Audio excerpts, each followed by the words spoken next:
Thank you, everyone, for coming to the July 13th in-depth session of the Muscatine City Council. Are you calling the roll? I am. Please. Fran is sick. Councilmember Spread. Present. Harvey.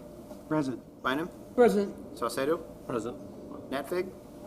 Fitzgerald. Yes. Grable. Present. 6 present, 1 absent, Your Honor. Thank you. We're going to move on down to tonight's agenda to a presentation on sidewalk art. Is that you, Jim? It is I.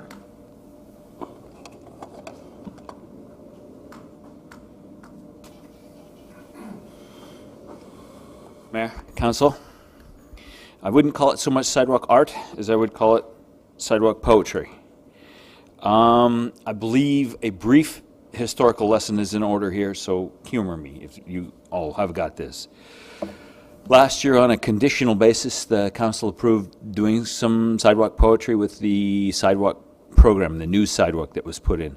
And that consisted of some actual hard templates with raised letters that, while the sidewalk was still plastic, were pressed down into it. And personally, for myself, I wasn't all that impressed with that end product, and from a standpoint of maintenance and liability and all of those other things, you put a brand new sidewalk in and then you kind of build in maybe even what you might consider, or someone is capable of considering, a little trip hazard. So I embarked upon a little bit of a mission with the help of some other people with some ideas as to what to do. We have hit upon the idea of and I like this idea for multiple reasons, but I'll just describe to you what the process is now. They can take a sidewalk poetry template now, and you can go to a local business and you can get stuff called blast mat, and you can cut out that poem, and then you can put sidewalk poetry anywhere you want, because you don't have to have a new sidewalk. You can put it on an old sidewalk. And you take the blast mat and you peel off the sticky back and you put it on the sidewalk. And then you have a little sandblaster come along, and the sand blasting then just removes just a tiny little bit of the surface of that sidewalk in that letter. And then you can stain that. And then you peel the blast mat off, and what you've got is a dark lettering that is very readable, maybe even more readable than the initial stuff. And there's options that can be done in there. It can be done in colors or white or black. The stuff we thought might look really cool was kind of a dark brown stain. We tried multiple options, but the dark brown really ended up hardly being dark enough. I have a gallon of it in case any of you wish to have it.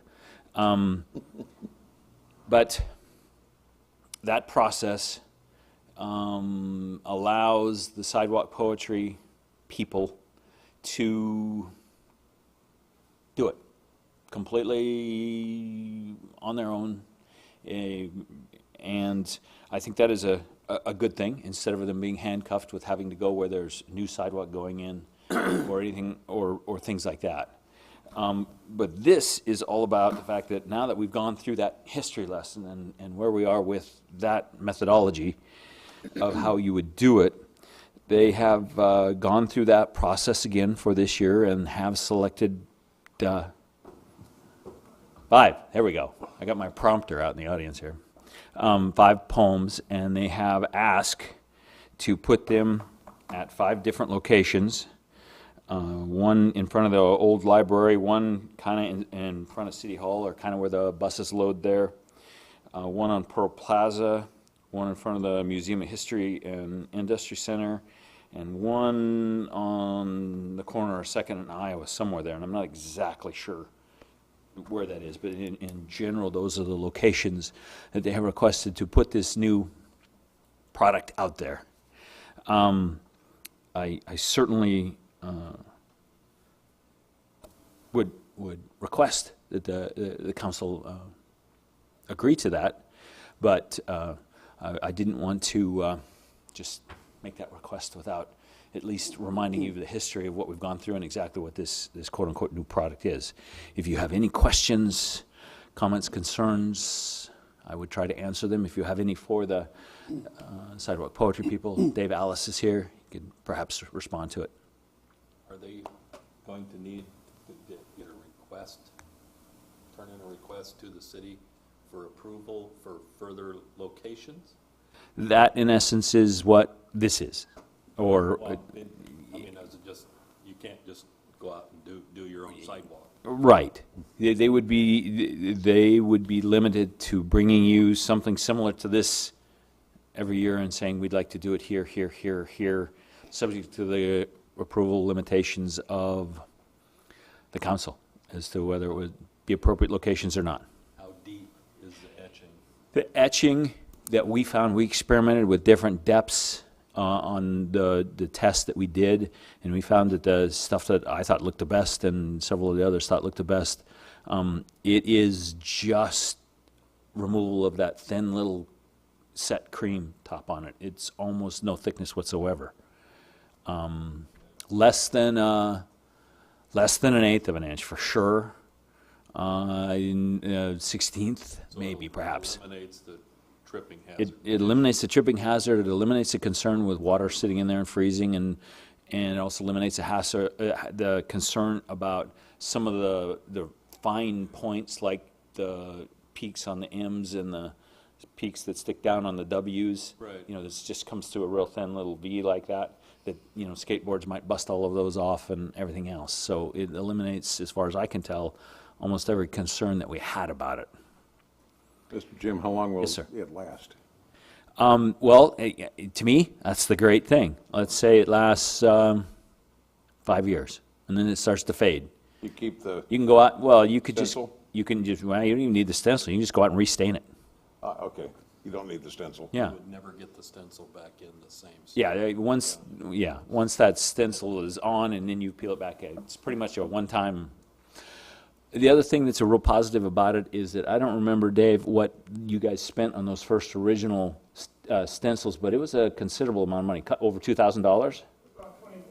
Yeah, about $2,400 to do that, and these blast mats are a song compared to that. I mean, they aren't even going to spend $500. Is there a local company that's doing them? Yeah, the ones, I don't know who they would use or if there's others, but SignPro did them for us. Just the one, so we could use as a demonstration, to kind of play around with it. Most of the monument companies use a product very similar to that. It's Yes. rubber, and you can, whatever you want to cut it out. Yep.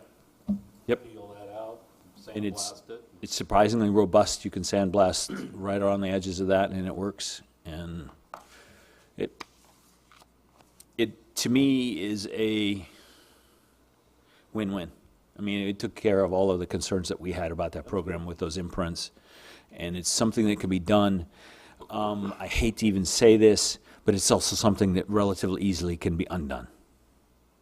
If perhaps someone were to object, or perhaps someone were to think something else needs to be done, I don't know what else there might be. People can be people, and things can crop up, but you could easily undo a sidewalk poem that was done that way just by going along and grinding the surface of it. You could obliterate it relatively easily, and still keep the existing sidewalk. These next 4 locations that you're discussing, are we going to view what they're going to write down before? Certainly. We can submit that paperwork to you guys, what the poems are, what the text of them are. Absolutely, absolutely. I'm good with it. Anything else? Alice's, does it look good? You like it? Great, thank you. So if pleases the council and the mayor, we will maybe get that text submitted to you guys and then have it on the agenda for the next meeting. Thank you. Thank you, Jim. Sounds good. Next, we're going to have an OpenGov presentation.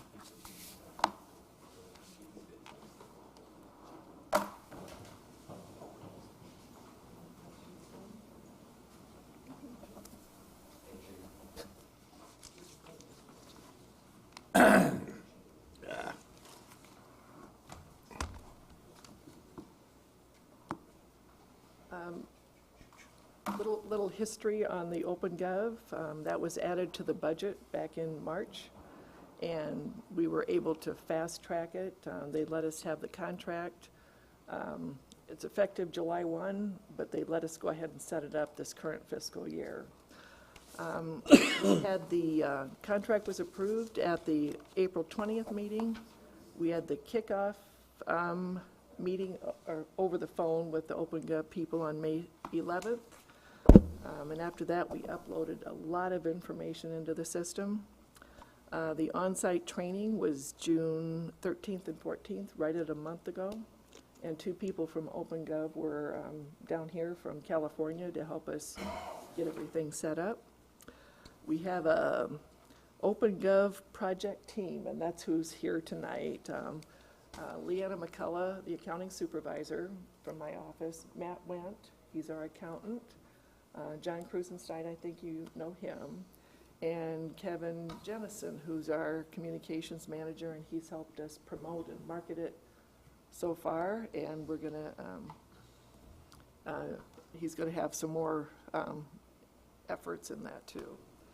So it was a good team effort. A lot of the technical stuff was done by Leanna and Matt, and it's something I think we're happy with. Right now, we just have the financial part of it ready, but that's the very meat of the whole system is the financial. We will be adding department statistical information later, but that's relatively simple compared to the financial information. So we're going to do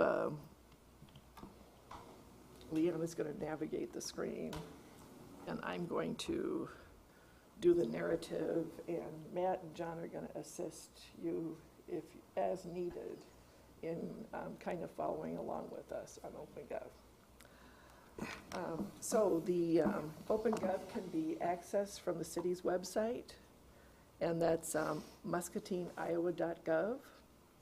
And you'll come to this screen, and the bottom button, second from the right, is our, that's now OpenGov Muscatine. So you can access it directly from beneath the picture on the homepage. We have what John calls a landing area there. The first item is actually a video, just an overview of the system, which will have some of the same information we're doing tonight, and then also some other tips. And Kevin worked with Meredith Bain from OpenGov and basically got this together in a few days, and I think it's very good information. We won't go through that tonight, but it's I think it's 12 minutes, and it might be interesting after this presentation to also view that. Then we have below that is the instruction, what I printed out, and some people I think might find that handier to have a printout as they're going through the parts of OpenGov. And again, that's an aid. And then below that is actually the access, proceed to OpenGov, the site for it. I'm going to kind of walk through some general things at first. A lot of the format is similar, but I'll just point out things on the side of the screens. It will open to this report, which is annual financial report, operating funds, and that excludes capital projects. So it opens there, up in the upper left-hand side, underneath the logo. There's 4 general.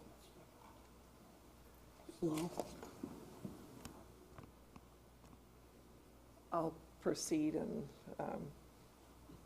you can catch up or watch the screen. There's 4 different types of reports, and we'll go through each of those, probably the first one more in depth and the other ones more quickly. But the navigation, so we're in the first area, the operating annual financial reports.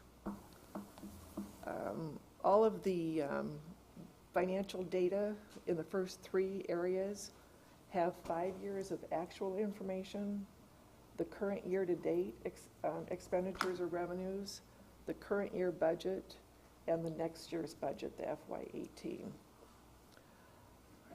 On the right-hand side, and this is by department, so all the city departments are listed on the right-hand side. If you hover over one of those, it will pop up what that bar is and give you the exact amount. And I think also the percentage change from the previous year, just by hovering over that. If there's a more at the bottom, which there is on this table, you can actually click that and you'll get some smaller departments as well. By clicking on a department, you can actually see just that department. So we picked water pollution control as the example. So if you want to hover over that and then click it, now we see the history of water pollution control expenditures just for that department. Along the right-hand side, you can click on it further, and it will give you the breakdown of the divisions of the water pollution control plant. And starting at the bottom, we've got administration, then plant operations, pumping stations, lab. So you can further drill down and just see those divisions if you're interested. I'll just point this out to you now, but above those divisions there's the different kinds of graphs you can see. So we've got these set up as a bar graph, which I think is a good mechanism to see it. This one? Yep. But you can easily change to a pie chart just by clicking that. And the one to the left of that is a line graph, which I'm not sure says a lot, but you can easily do that. Then the one next to that is a stacked bar graph that shows trends. And the one to the left of that is a percentage graph. So every year is 100%, and it shows you the percentages each of those divisions are. And this is throughout the system. You can have any of these views. It's not a touch screen, is it? Oh, no. Go back to the pie chart. In this pie chart and other pie charts, underneath there's a slide bar that you can actually, this is the view of the FY17-18 budget, but if you slide it back, you can see the current year budget and the prior year actual amounts in the pie chart, just by changing that slide bar.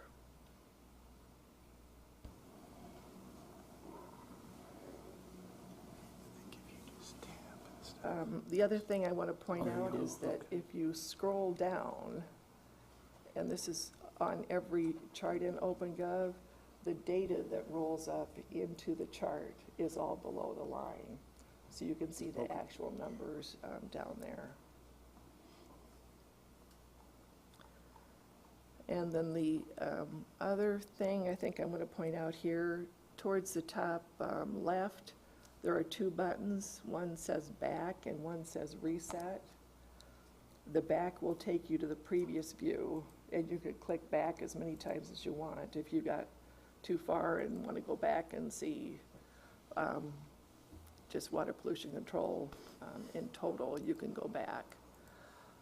Or you can reset, and that'll take you to the original view from where we started, the operating expenditures by department.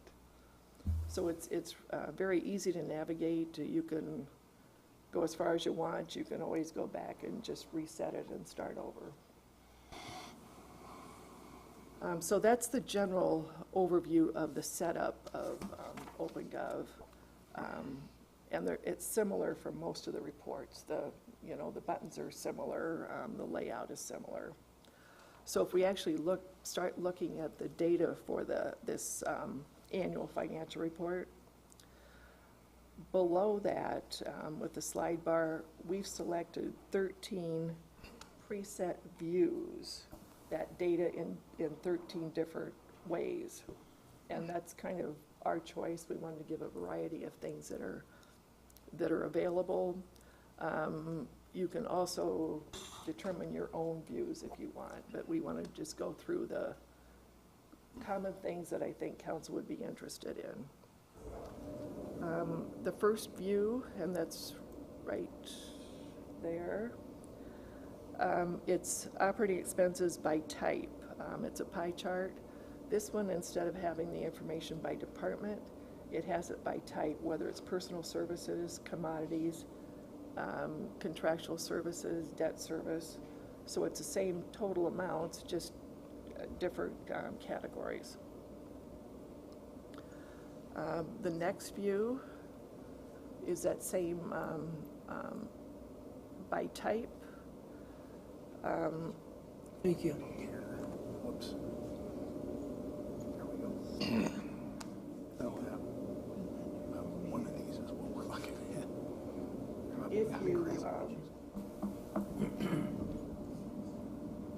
If you go to the right side, you can actually see personal services. You can hover over that and see the amounts on a citywide basis. But if you're interested, and we've just picked some sample things that we thought might be interesting. You can, within personal services, you can see overtime.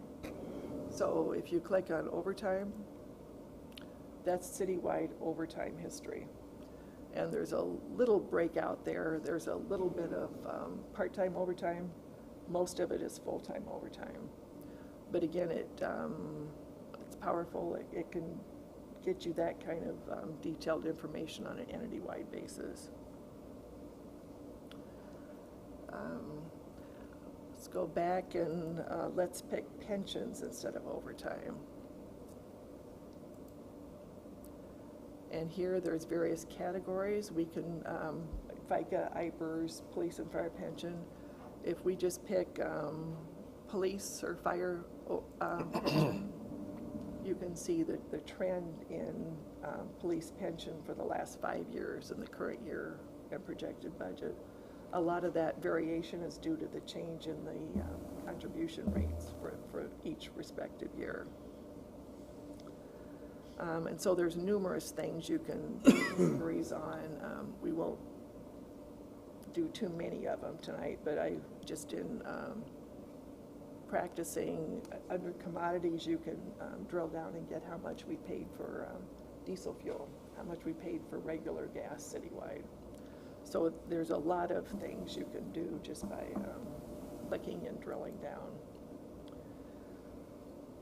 The next area is operating revenues by type, and this is again a pie chart, and this shows it by taxes, intergovernmental revenue, charges for services, that type of breakdown on an entity-wide basis.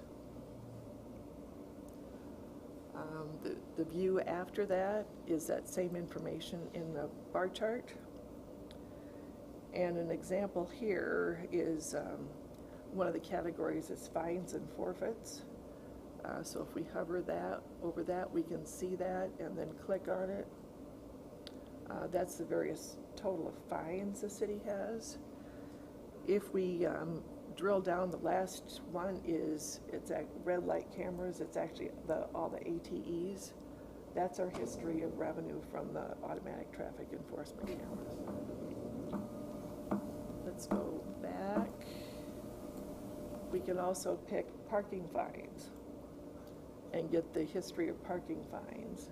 And then within that, there's regular fines, handicap violations, and other parking fines, which is in various categories.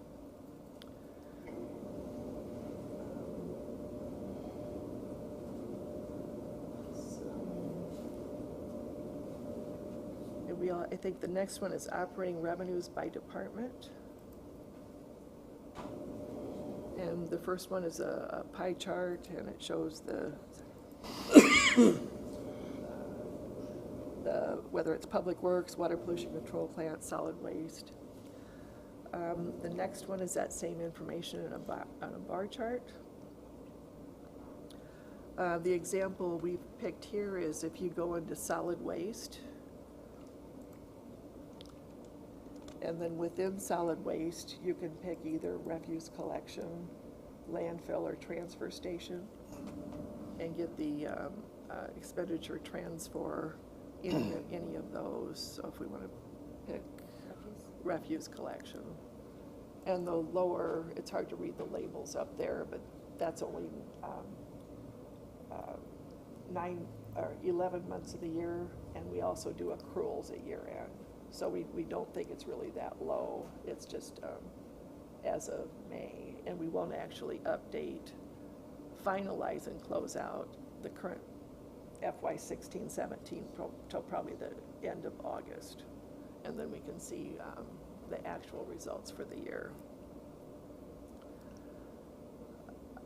The next views are for only the general fund, and we spend a lot of time on the general fund during budget, so it's some of the same views for the general fund. Let's do 2 down, expenditures by type history. Is that, that one, yeah. And if we do personal services there, and a lot of what general fund is heavy for personnel, police and fire. A lot of staff costs going to provide general fund services. But if we want to look at insurance benefits, and then within insurance benefits, the largest category is health insurance. So that's our chart of health insurance costs for general fund employees. The next, we've got revenues by type pie chart for just the general fund. And this is, or that's, what do we got? Or where are we? Revenues by type. Revenues by type. A pie chart, and that again shows just general fund, the taxes, fines, charges for services, and the other categories. The next area is a bar chart of that same information for the general fund. And in this case, we've selected licenses and permits to do,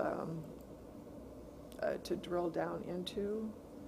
And the largest part there are construction permits, and those are all the permits that the Community Development Building Department issues. And then within those same building department, you can actually drill down and see just the building permits, or electrical permits, or mechanical permits, the various ones individually. So it is a good, easy graphical representation of individual types of revenue sources. The next chart is somewhat interesting. This one compares revenues against expenditures each year, and for the general fund it is meaningful. When we look at all funds together, it really wasn't that meaningful. But if the revenues are in the green, expenses are in the pinkish. So it tells you if revenues are more or less than expenditures, which in effect is telling you whether the general fund balance increased during the year or decreased. And sometimes when it decreases, it's a planned decrease. So it's not necessarily a negative thing. But if you'll notice the two right-hand columns, we budget pretty close, so our revenues equal, or our expenditures equal our revenues. So that's an interesting way to look at general fund revenues and expenses. So that covers the basic reports in the first area, the annual reports on a citywide basis. So the second group down are monthly reports. And I won't go through this as much. We do have various views in here as well, but it's cumulative. So the first column on your left is July of last year, July, and then through August, September, and then the second to the last column is through May. But again, it's, we have June yet and accruals, so we don't expect it to be that large of a gap when we're done. And I think this one, there is a slider at the bottom, or, Oh, the grid at the bottom. oh, the grid at the bottom, yeah, that actually gives the detail. Yeah, various views. We're not going to go through all the views for the monthly. The third one down is capital projects. And these are, it opens to capital projects expenditures by fiscal year. And the last column on the right is only for the 11 months so far. But within here, the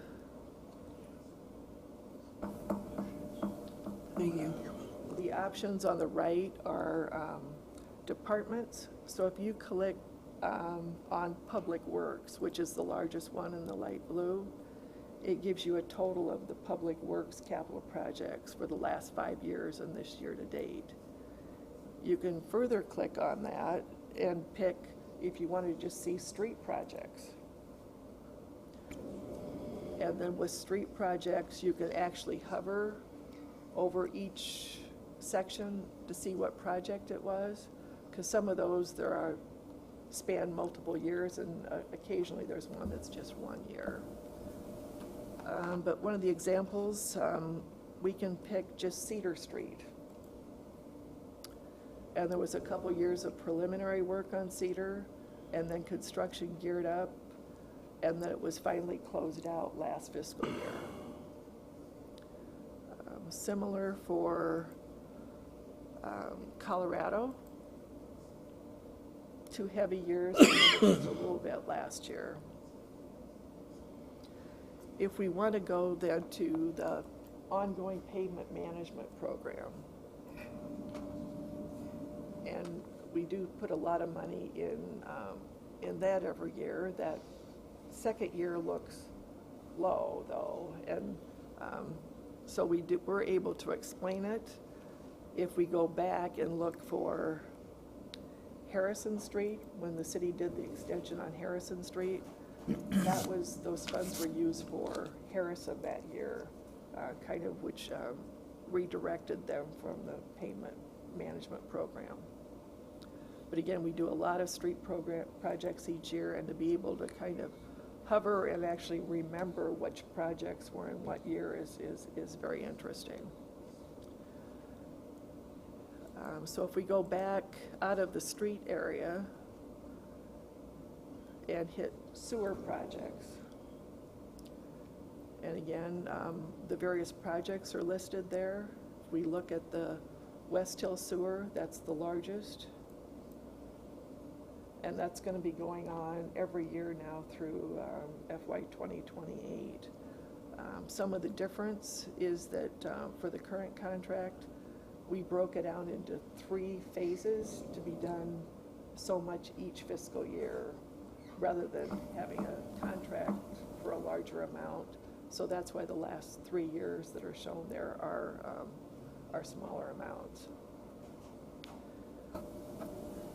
So if we go away from Public Works and go into community development projects, and again, they're listed along the side. Community development has some smaller projects, but if we choose the other category, it lists a number of projects there. One of them, and that was in last fiscal year, is the airport runway reconstruction project, which was substantially completed last year and is being finalized this year. And there's other smaller airport projects.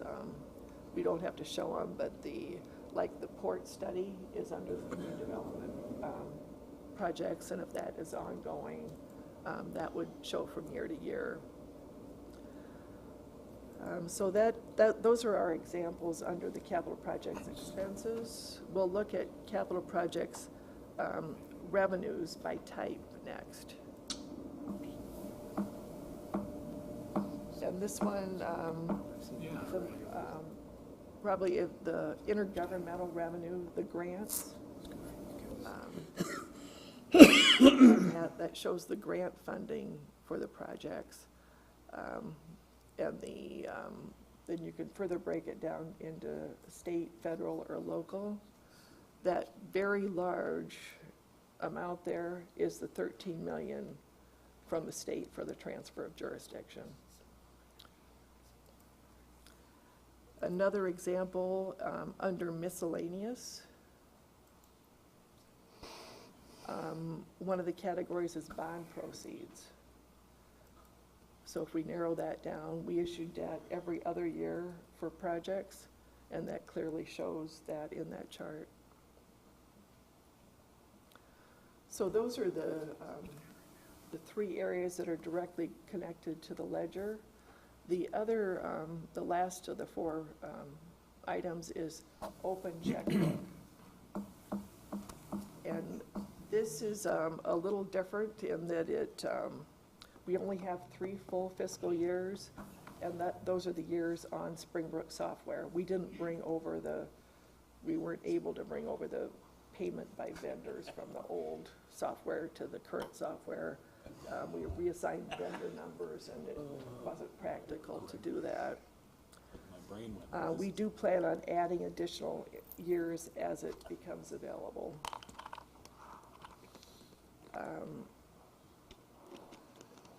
And then we can select certain vendors. The vendors with the largest amounts are listed on the right-hand side. And the other thing I want to point out is this is on a cash basis based on the dates of the checks. So it doesn't necessarily correspond to where the expenses were charged by fiscal year, but it is an indication of the business we do with certain vendors. I think our first example, it's off on the right, we were going to do Haggerty Earthworks. And then that shows that we've made payments in each of the 3 years to them. And then on the very left-hand side, it shows the total dollar amount of payments we've made to Haggerty Earthworks during that period. And it is $3,568,000. So it is an interesting report on a entity-wide basis for business we do with specific vendors. You can also pick a vendor and do a search to find payments to that vendor. An example, and this is information council has requested before, if we search by Menards to see how much business we do at Menards. And it's, there's three years of the council person that made the request knows who he is. Santos.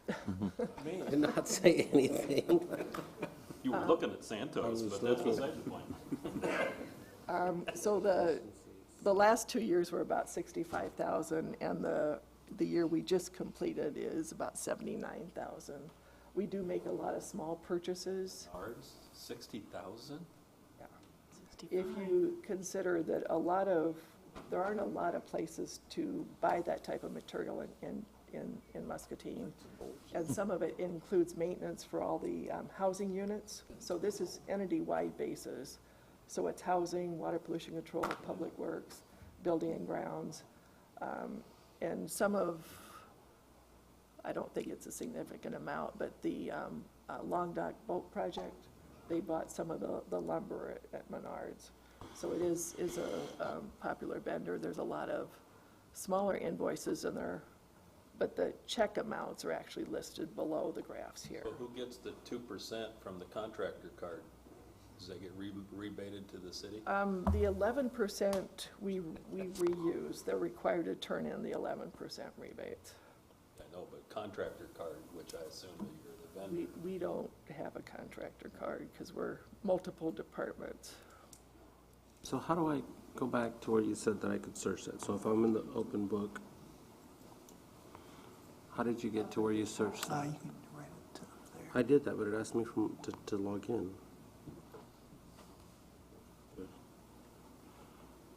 I think sometimes you have to make But I- sure the old So I search is press cleared log out. right there, right? So if And then you it punch in comes out. the check number, will it tell you what the PO was? It's not connected to POs. I want to know what cost, $672.64. You can Just return? ask us. Some of it is, we could have a lot more information, but then you Okay. have so- tons of small invoices. And you lose the big picture. And this kind is of a thing. monthly statement. No. That's annual business with the vendors on a cash basis is what that is. Not the screen I have as individual checks. Down below. Yeah. Oh, down below, yes. Yeah. Yeah, so it's check numbers and check dates. Yeah. Yeah. If we want to do another example, another search for Muscatine Power and Water, I think that's one of the ones on the right. And that's been pretty consistent from year to year. And another example, we'll target the audience here, we'll do Stanley Consultants. Sometimes it's better to explain up front. And again, it really depends on the projects and where the projects are in the planning and design process. Buying it that day, I was out there. One thing we've noticed is you have to watch the scale on the left-hand side, because sometimes it may seem like a dramatic increase, but the scale may only mean that it's a $5,000 difference, so always look at the scale on the side. So that's our general overview of the 4 different types of reports for tonight, and our intent was to have this be an introduction and let you feel like you can go in and do some searching of your own, try to figure out something. We want everybody to be familiar with it and use it. So that's why we wanted to have the laptops and tablets here tonight. If there's specific questions, Leanna or Matt in my office, feel free to call them. If you're trying to get to a certain place, they can probably help you. Okay. Okay. So when I look at when I'm looking at year-to-date data, it's the most recent month end. It's not today. The most recent closed month. So how long does it take to close a month? It's usually the middle of the following month, except for the fiscal year end. Then it's longer, And then it's over longer. 60 days. It's 60 days by the time we're comfortable closing it. Okay. So the folks that want to poke around and use this from the general public, we should have a key or a glossary or something that tells them that so that they understand. I think that up Is in it, okay, is it in the notes on the annual okay. or not? No, we didn't put a note. The monthly report will show you the latest month that's out there. And it does say year-to-date. I just suspect that when this goes, when the public starts looking at it, your phones are going to get busy. We were, and we can add a note under the title and put year-to-date is for the most recent close month. We're trying to avoid saying specific months, just so we don't have to remember to change it, Sure. which you remember for a while and then you don't remember. But actually, this was pretty fast-tracked to get this operational in a couple months, and we think it's meaningful, and we hope people use it.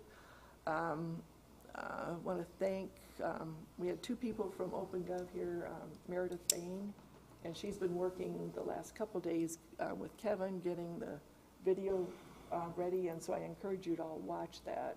It's 12 minutes, but it kind of reinforces some of the things we showed here. She does have a few other little tricks that you can do when you're comfortable doing it. We didn't want to get too bogged down with the customization during this presentation. I want to thank Leanne and Matt. They did a lot of the uploading and the setup of the reports, and I think we did them and redid them and refined them, and I think we've got a good set that has meaningful information. And then John, for helping us set this up on the website. I wanted him here in case it didn't work, but we're comfortable that it works. The other thing, just the system does allow us to track usage, so we can tell how many people are accessing and using it. So we do encourage people to use it, people in the public, council. You can always ask us any financial question, but I think this is interesting information that everybody will benefit from, the public and the city council. So is it, In the top right-hand corner where it says log in and then help, if you go to help, it gives you an option to fill in a little form so that you can send it, basically an email to City Hall. Where does that go? Right now, it goes to Kevin. Okay. But please make sure that you put your name in there and Oh, your email address. I imagine it's got little blocks to fill in. I'll bet it doesn't go anywhere if you don't have them filled in. I didn't try. how do I identify what this is? And we do want people to leave their names. As, we left it as Kevin because after we start adding department information, some of the questions might not be financial. So he can direct them. We can also have it go to more than one person, but at this point, they're going to Kevin. And which helps him figure out, determine how much usage there is at the same So time. who's going to be looking at the report on how much usage? Are we legitimately going to look at that monthly? We can. Hits on websites or is that kind of? We can probably have a performance measure on it in the budget. There you go. You can put a performance metric on OpenGov, actually, Yeah. which is the next phase. So many of those metrics that you see in the budget by department can be included in here as well, and added over time as well. You know, police calls, fire department runs, community development. Well, you've got permit revenue in here, for example, but we can put in permits by numbers, yeah. housing, commercial, industrial, however they currently break them down. All of those can be included in here. So you can continue further and figure out who actually got a permit? Does it go that? Won't go that far, but number of permits, for example, in number of housing permits, And be able to dollar find that. amount, what should be in. Number of calls, you'll be able to compare those calls by year, police, fire. So there's all of those stats that you see, whether, like, for example, police and fire annual reports, those would be easy to include because they're comparable year to year. Many of the ones that you see in the budget book would be easily compared, so that's kind of the next phase. And some of them we may have out there and may not put on the public site, but they may be more for departments. Try to think of an example. Their Riverview Center rentals, type of thing, and you could have, we could put those on the public site, but if you get too much there, it might be too much. So we're going to decide what we want to put out in the public area and what's best, more appropriate to be internal. Well, I just had a comment on the Riverview Center the other night that they thought that it would be much better having a restaurant in there because the city isn't making any money on this rental. And I thought, well, we're getting money that we wouldn't get if it was a restaurant. Leanna's going to bring up Pearl City. And Riverview, is that what you asked? Well, either one, I don't care. I think we can find that for you. So the login function is for city staff, so they can That's the non-public piece of this? Yeah, I think the login isn't for the public. That's correct. Yeah. And we have to log in to make any changes. So as council, we can log in, you're gonna give us password and we can log in and get in deeper than what the public can? We can look into that.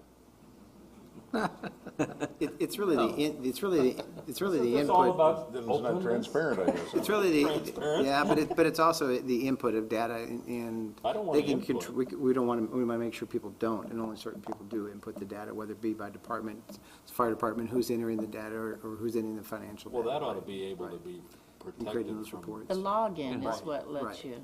Right. but if you have what you're telling me is if you can log in, then you can change the data. There'll be security settings, you should be able to control that. Well, that's what I was hoping, that there would be some security settings. That's your Riverview Center revenue history. I can't read the numbers on It's going up, see that? And the scale is different on every chart, so it's, you do have to be able to read the scale. It's about, the far left is about 20,000. so it's a little less than what we get on revenue from the soccer and Stein Park individually. Year-to-date is 23,000. Pardon? Year-to-date 22. for this current year is 23,200. I'm trying to think under login though, I mean, other than adding data, so if I'm a department and want to create my own internal report, I can log in and do that, but I'm not trying to figure out what data would be in there that, under login. I mean, there's really, I mean, all of the data is essentially here unless I'm creating an internal report for, within a department. And I'm trying to remember during the training, this went live with the public part today. So we weren't really sure what you were gonna see, if you were gonna see the login or not. Okay. So we can do some checking on that. You wanna add? Oh, good. Truthfully, when you log in, all there really is the ability to create reports and add data. And truthfully, that's a staff function. It would not be appropriate for council. Or anybody else. Or anybody else, exactly. Most of that has been done by the people behind me. Or those metrics, departmental metrics going forward would be by department, so that the department will be able to make sure that it's being done and done consistently by one or two individuals, or whoever's responsible for that data. Ambulance runs, whatever it may be. I guess I'd like to thank everybody as well, Nancy, Kevin, Leanna, John, Matt, the whole team for all the hard work that's been done in a very short amount of time. Looking forward to the department metrics next phase as well. I think there's a lot of good data here, good information. I'd encourage everyone to just take some time and dig into the data and basically play with it and dig around in there and go for it. All of the information is there, and if you come upon questions or issues, I've found one while we're playing around here, make sure you let us know, but there's a ton of good information in there and data for the public, so encourage you to do that. Thank you, thank you, thank you, thank you. So is it difficult to input this data? I mean, are you doing it from an Excel sheet, transferring it in? That one's yours. Matt actually did all the export, but it exports right out of our software, and we just load it right in. It's Okay. Very, very easy. takes longer to run the reports, I think, to actually have the reports run than to load That's it. with the current system. If it's in the old system, you would have to use Excel, correct? To add that data? We would have to export it out of that system, and that would be Right, difficult, yeah, difficult. right. When we went to Springbrook, though, we did export from ACS to Springbrook those prior fiscal years of ledger data. So that was right from Springbrook. Right. Even though it was originally from ACS. So everything we're seeing comes out of Springbrook, you're Yep, not yep. trying to get it out of ACS. No. If you do have a data set that for example, metrics within the department, though, that are kept by Excel, that can be imported from Excel straight into, Yes. and those reports created. So And that's likely how many of those reports will be created unless they're just plugged in the data. So how far back, how many years back do we go without causing us major issues and dragging up old data? We got 3 years back in, 4 years? I think this is our intent, is to leave it starting in FY 11-12, and then build out to 10 years. Okay. Because getting that other information, that that would be on the old green screen. And we Machine. probably reuse some of the capital project account numbers and stuff, so it would be Okay. tedious, time-consuming, and I'm Not not worth sure what benefit it would really give us. Yep. yeah. But we do intend to build it out to 10 years. Good. Thank you very much. Thank you.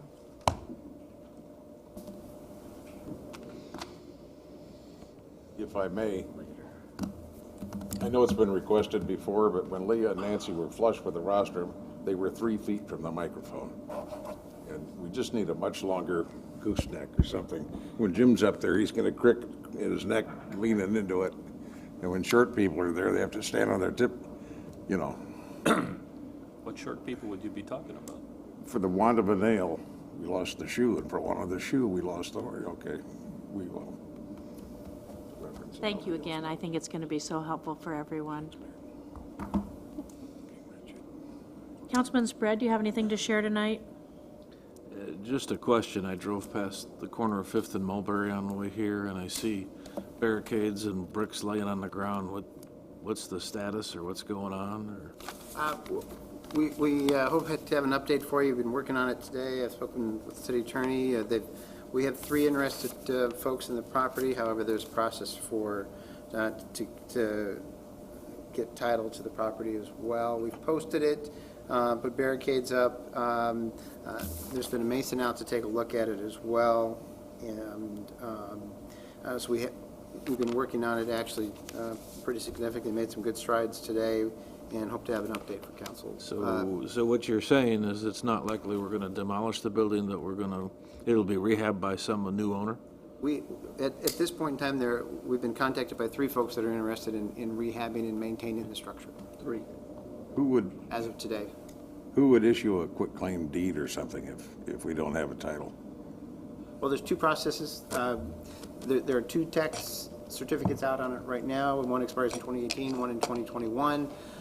We're checking on the status of a quitclaim deed that is out there as well. If not, we'll be coming back. We're going to also have a presentation at some point in the near future on a process we haven't used, but some communities have used to some success, the 657A process for acquiring property. It's a 60-day process, and we can also use that to obtain clean title on the property as well. So we're moving along both tracks. The city attorney's office has requested some additional information from the abstract company as well, and we're taking a look at the deed. The process there's a number of processes you can use to sell a property once you have it. So we can turn that process around as quickly as possible. So we hope to have an update for you next week. All right, thank you. Anything else? No. Councilman Raywald? We have a presentation. You were not ending the meeting, are you? Comments? Yes. Council comments. Don't you have, pardon? Mississippi Drive, do you have anything on Mississippi Drive? Mississippi Drive report? October 5th, 1st. I saw you on TV. Sure, I can do that. Thank you. Watch him bend down. He's going to get a bad neck out of this deal. Life or disability. Quit. I still feel like I have to bend over to get to Well, you are. Mississippi Drive. It was just a short week ago that I told you that I thought in 2 weeks we'd have a really good idea where we were at to report.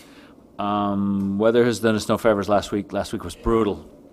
But I still feel that at the end of next week, the sanitary sewer is going to be done up to Chestnut, and then that Friday and Saturday and Sunday, if needed, to coordinate with the hotel, they're going to run the sanitary sewer up Chestnut.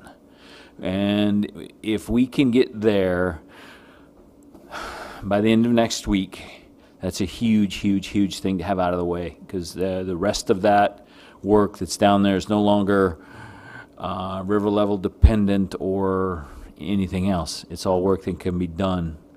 Our coordination meeting was this morning.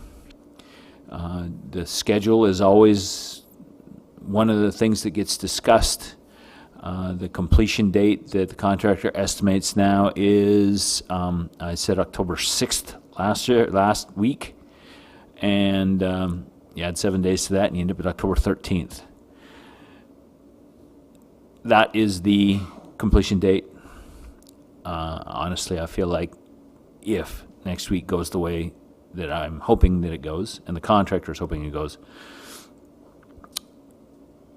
there might be no more extensions beyond that.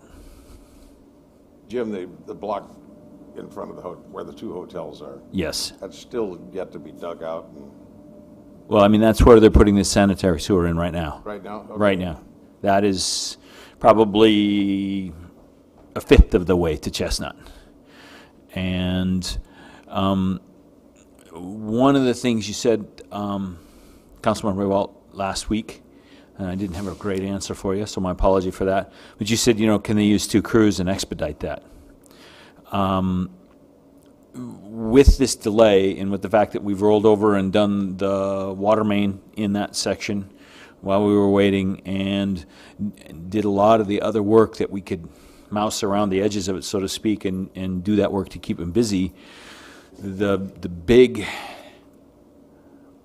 obstacle that's in the way is that sanitary sewer. And then it all comes up, there's a little bit of storm sewer that has to be done, and then you start paving. So I know it really looks like there's been absolutely no progress except for a little bit of pavement between Iowa and Sycamore. And I know that's a frustrating thing. Trust me, it's much more frustrating for me than it is for you guys. But a lot of that underground work is done, and by the end of next week, especially into that weekend, if that sanitary sewer work goes as planned and we get that done up Chestnut, that's a huge, huge, huge hurdle to clear in this project. And the rest of it, you should see progress much, much, much quicker. And do you have to go up Iowa Avenue also? No, that's already all done. Okay. Stuff up Iowa is done. Chestnut's the one that goes all the way, whole block up. It goes up just about where the pavement removal is in Iowa, is all the farther it goes up. Chestnut is the one that it goes quite a ways up. It goes clear out almost to the alley on Chestnut. But the water main on Chestnut is done, and we were able to do that in a little 3-day break that we were able to coordinate with the hotel and get a little 3-day break in there, and they got that in and installed.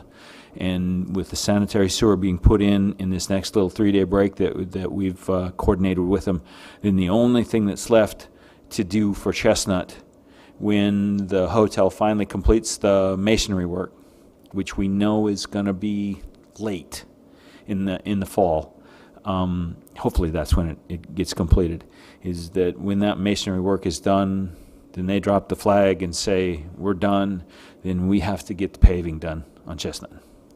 So it's a definite stack of cards, and they all have to fall in order. And the block of Mississippi Drive between Chestnut and Pine, that's part of this first section? Or no? It was never really intended to be. Well, they're working on it. But they are working on it. That's one of the things that we did to help them stay working while we were suffering through all these delays. They're working on And it so today. what's that? They were working on it today. I saw them. They get started on it, they don't want to just. Yeah, I mean, The deal so was- they are, yes, they have worked on it. If you see them, that they are working on something, I guess I would like to know what it was they were working on, because it's not on my understanding that they're doing anything over there. Now, they have material stored there. They're backfilling and bringing equipment back and forth between those two places. They don't need to be reminded again about, they're not supposed to do a damn thing until they get that first section open? No. 'Cause we'd No. be happy to remind them. No. We remind them often. Thank you. Anything else? Thank you, guys. Thank you, Jim. I'll make more than one trip down there tomorrow. Anything 9 else, days Councilman working Ray down Walt? there. Nothing, thank you. Thank you, Jim. Councilman Bynum? Nothing tonight, Your Honor. Councilman Harvey? Nothing tonight, Your Honor. Councilman Salcedo? Nothing tonight. Bill? Nothing at this time. Staff? Nothing tonight, Your Honor. And I have nothing. Everybody have a good evening and a nice weekend. Motion